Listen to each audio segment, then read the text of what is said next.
잠언서 1장 20절에서 33절입니다. 지혜가 길거리에서 부르며 광장에서 소리를 높이며 시끄러운 길목에서 소리 지르며 성문 어귀와 성중에서 그 소리를 발하여 이르되 너희 어리석은 자들은 어리석음을 좋아하며 거만한 자들은 거만을 기뻐하며 미련한 자들은 지식을 미워하니 어느 때까지 하겠느냐. 나의 책망을 듣고 돌이키라. 보라, 내가 나의 영을 너희에게 부어주며 내 말을 너희에게 보이리라. 내가 불렀으나 너희가 듣기 싫어하였고 내가 손을 폈으나 돌아보는 자가 없었고 도리어 나의 모든 교훈을 멸시하며 나의 책망을 받지 아니하였은즉 너희가 재앙을 만날 때 내가 웃을 것이며 너희에게 두려움이 임할 때 내가 비웃으리라. 너희의 두려움이 광풍같이 임하겠고 너희의 재앙이 폭풍같이 이르겠고 너희에게 근심과 슬픔이 임하리니 그때 너희가 나를 부르리라.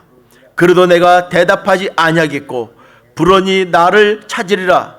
그래도 나를 만나지 못하리니 대저 너희가 지식을 미워하며 여호와 경외하기를 즐거워하지 아니하며 나의 교훈을 받지 아니하고 나의 모든 책망을 업신여겼습니다.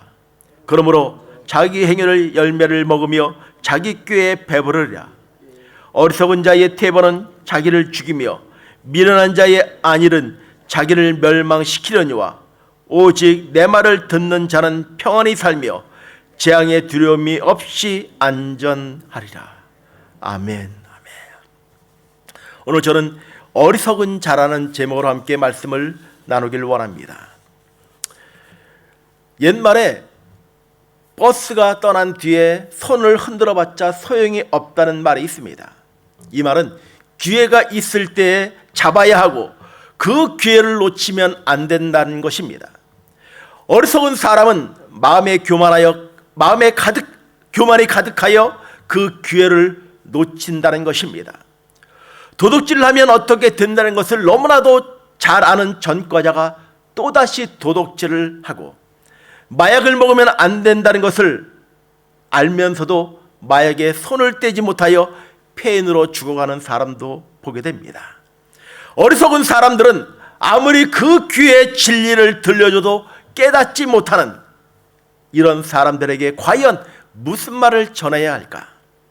시편 기자는 말하기를 시편 14편 1절에 어리석은 자는 자기 그 마음에 이르기를 하나님이 없다 하는도다.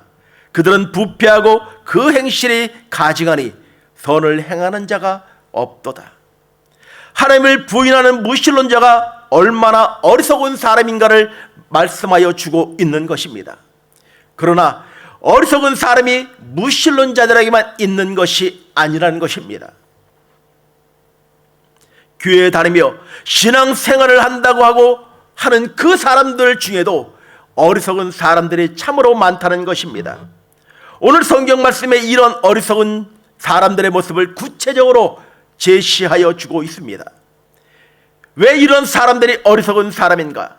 그리고 그 사람들의 종말은 어떻게 되는가를 보여주고 있는데, 첫 번째 어리석은 사람은 하나님의 교훈을 멸시한다라고 합니다. 24절 25절에 보면 내가 불렀으나 너희가 듣기 싫어하였고 내가 손을 폈으나 돌아보는 자가 없었고 도리어 나의 모든 교훈을 멸시하며 나의 책망을 받지 아니했다라고 기록하여 주고 있습니다. 무신론자는 교회 밖에만 있는 것이 아니라 희한하게도 교회 안에도 무신론자들이 있다는 것입니다. 그러면 교회 안에 있는 무신론자는 누구일까? 이 사람들은 하나님이 어디 있느냐 하는 것, 그것이 그들에게는 중요하지 않습니다. 그들은 하나님의 교훈을 멸시하는 자이며 교회는 출석하지만 하나님의 말씀에 순종하며 사는 것을 싫어한다는 것입니다. 하나님의 책망을 우습게 여긴다는 것입니다. 이런 사람은 하나님에 대한 두려움 없이 아무렇게나 사는 사람들일 것입니다. 가끔 우리는 그런 사람들을 볼 때 어떻게 믿는 사람이 저렇게 살 수 있나라고 의아하게 생각할 때도 있을 것입니다. 이런 사람들이 하는 말이나 행동을 보면 그를 지켜보는 사람들이 이런 말을 합니다. 아니, 하나님이 두렵지도 않은가? 어떻게 목사라고 하는 사람이, 교회 다니는 사람이 어떻게 저렇게 살 수 있지? 우리의 마음에 두려운 마음까지, 두려운 생각마저 든다는 것입니다. 어떻게 교회 다니는 사람이 부정한 짓을 저질 수 있는가? 어떻게 성도라고 하는 사람들이 사기를 치고 남의 돈을 떼어먹고 교회 재정에 손을 대고 어떻게 목사라고 하는 사람이 성도들이 하나님께 드린 헌금을 가지고 카지노에 가서 도박을 합니다. 그리고 이유를 댑니다. 성전 건축을 하기 위하여 자기가 카지노에 가서 도박을 했다고요. 이들은 모두가 하나님에 대한 두려움이 없는 사람인 것입니다. 아무리 오랜 세월 신앙생활하고 사역을 하고 봉사를 했다 할지라도 이런 사람은 그 마음에 하나님이 없는 사람들인 것입니다. 얼마나 어리석은 사람인가. 하나님이 계신 것을 믿는 사람은 함부로 행동하지 않을 것입니다.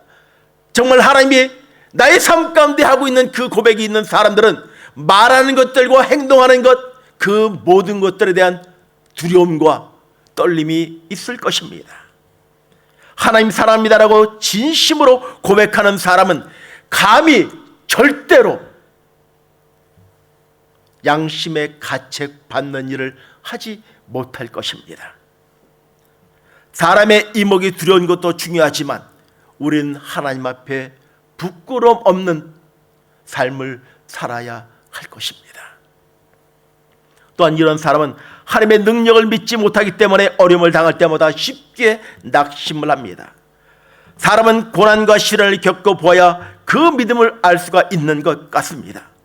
교회 생활에 열심히고 퍽 믿음이 좋아 보였던 사람이 어려움을 당할 때 쉽게 좌절하고 낙심하는 경우를 볼 수가 있습니다. 왜요? 하나님을 온전히 신뢰하지 못하고 있기 때문에 그런 것입니다. 능력이 하나님의 살아계심을 신뢰하고 믿는다면, 그리고 그 하나님이 우리 곁에 함께 하시고 돕고 역사하심을 믿는다면 왜 우리가 좌절하고 낙심하겠습니까? 애굽을 떠난 이스라엘 백성들이 홍해 앞에서 왜 그렇게 좌절했습니까? 자신들은 이곳까지 인도해 오신 하나님에 대한 분명한 신앙이 없었기 때문에 그런 것입니다. 인도하신 하나님보다 눈앞에 보이는 현실 홍해를 바라봤기 때문에 그런 것입니다. 그러나 모세는 하나님의 계심을 믿었습니다. 또 그 하나님이 그 위기에서도 보호해 주실 것을 그들은 믿었습니다. 그러므로 조금도 두려워하지 않았던 것입니다. 하나님의 능력을 믿지 못하고 좌절과 시리에 빠져 있다면 그 사람은 대단히 어리석은 사람일 것입니다. 우리 삶 가운데 일하시며 역사하시는 그 하나님에 대한 믿음의 확신이 있다면, 그리고 기도한다면, 그러면 기대하고 나아가는 것입니다. 지금의 내 손에 아무것도 쥐어지지 않았다 할지라도 내가 기도하고 간구한다면 그 걸음 가운데 감사와 기쁨의 찬양으로 걸어가는 것입니다.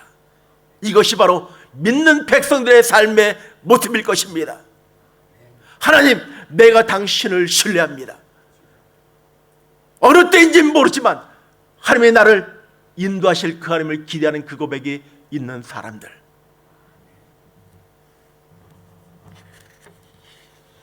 두 번째, 어리석은 사람들은 뒤늦게 후회한다는 것입니다. 지혜자가 길거리에서 부르고 광장에서 소리를 지르며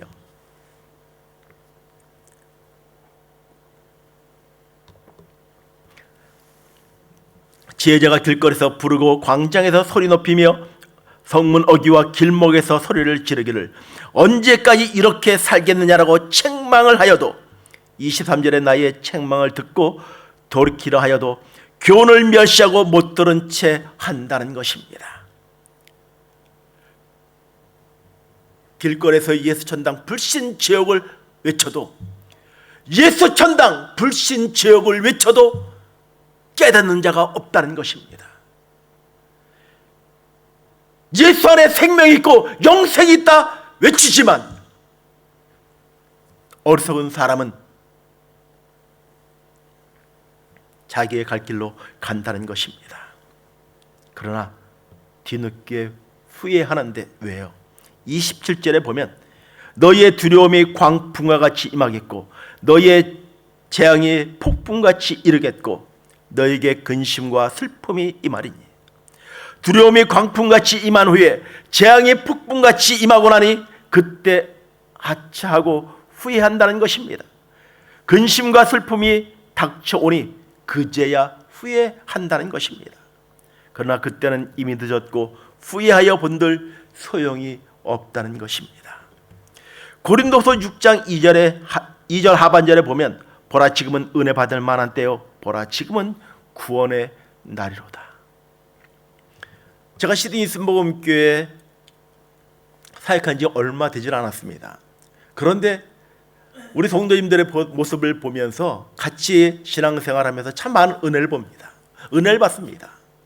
찬양할 때 연세가 많으신 분이 일어서 손 들고 찬양하는 그 모습들과, 근데 제가 제일 감동을 받는 것이 어떤 때냐면 예배를 오시면서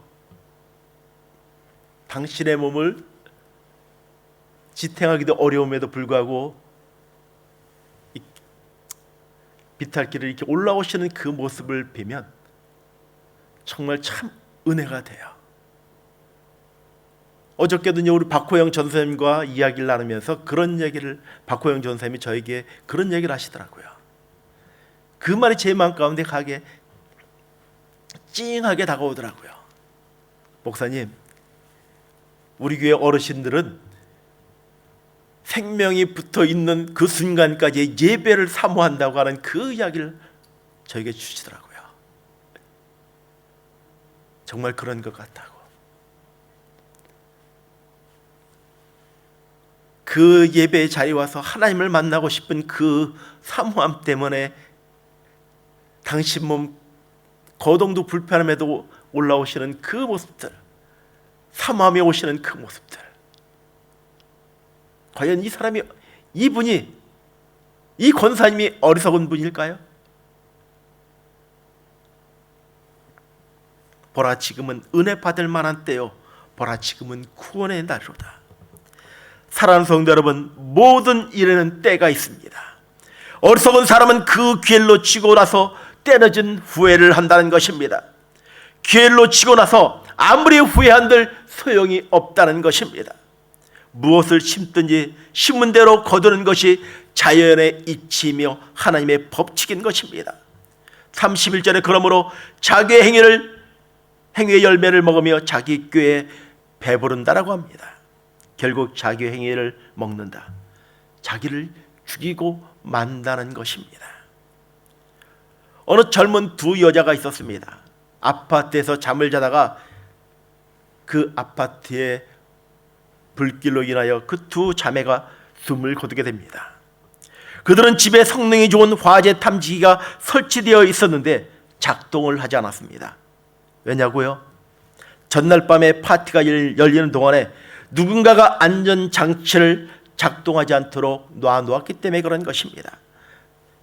아마도 삼겹살을 집안에서 굽거나 음식 요리를 하며 연기 때문에 탐지기를 울리는데 그것을 방지하기 위해 그 장치를 차단시켰기 때문에 그 두 자매가 생명을 잃게 되었습니다. 그들의 행위는 결국 그들의 생명을 빼앗아 간 것입니다.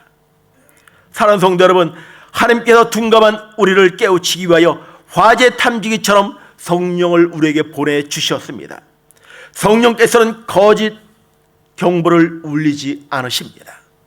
성령님께서 하나님의 말씀을 통해 어떤 원칙이나 경고를 생각나게 하시고 우리의 양심을 작동시킬 때 그때는 우리를 돌아봐야 할 것입니다. 성령님의 사랑과 놀라운 은혜가 살아 움직이는 것입니다. 우리들의 어리석음으로 인하여, 우리의 부주의로 인하여 오는 희생을 막기 위해 성령님이 주시는 사랑의 경고를 귀중히 여기면서 우리는 항상 후회보다는 안전이 더 좋은 것임을 바로 깨달아야 할 것입니다. 오늘 주님께서 말씀하십니다. 말씀으로 돌아오라 말씀하십니다. 성령이 나의 삶 가운데 함께하고 있음을 고백하며, 비록 지금 내가 기도하며 간구하는 것이 응답이 늦어진다 할지라도 우리가 고백하는 것처럼 신실한 그 사랑은 우리 가운데 당신의 때에 아주 적절한 때에 그분이 우리 가운데 일하시며 역사하여 주신다는 것입니다. 오늘 이 시간에 우리가 부르짖고 간구하는 이 시간 가운데 성령께서 함께 하시고 역사하여 주십니다. 우리 연약한 육신을 위하여 하나님의 도우심을 구하고 있습니까? 사업을 위하여 기도하고 있습니까? 아니면 자녀를 위해 기도하고 있습니까? 영어를 잘 못하지만 don't worry, 걱정하지 마십시오. 하나님이 일하시고 역사하여 주실 것입니다. 사랑하는 나의 아들아, 사랑하는 나의 딸아, 걱정하지 말라. 내가 너와 함께 하고 있다고요. 금요일마다 예배를 드리고 난 후에 사역자들이 안수기도를 하잖아요. 어느 한 집사님을 놓고 안수기도를 하는데, 기도해 주는데 하나님이 저에게 그런 감동을 주시는 거예요. 아가서의 말씀입니다. 나의 사랑 나의 어여쁜 자야, 일어나 나와 함께 가자고요. 너는 지금 이 슬픔과 절망과 눈물 가운데 있는 존재가 아니라 나의 사랑하는 자라고 하는 그 감동을 주시더라고요. 오늘 이 말씀을 좀 함께 나누고 싶습니다. 우리 사랑하는 성도 여러분, 주님께서 우리에게 말씀하십니다. 나의 사랑 나의 어여쁜 자야, 눈물의 자리에서 일어나라고. 그리고 말씀하십니다. 나와 함께 가자고요.